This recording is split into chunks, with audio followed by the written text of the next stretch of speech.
Hi everyone, I hope you are doing well. Today we'll talk about how to fix or how to solve the problem of Fitia app. You will click on settings.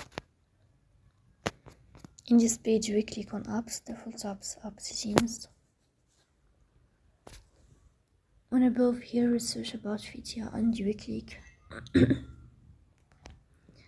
In this page of app info you will click on first stop and you will click OK. Here you will enter to storage. Then we click on clear cache.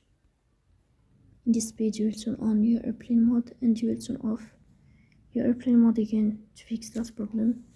If it's not working with you, then you will just update your app on Play Store.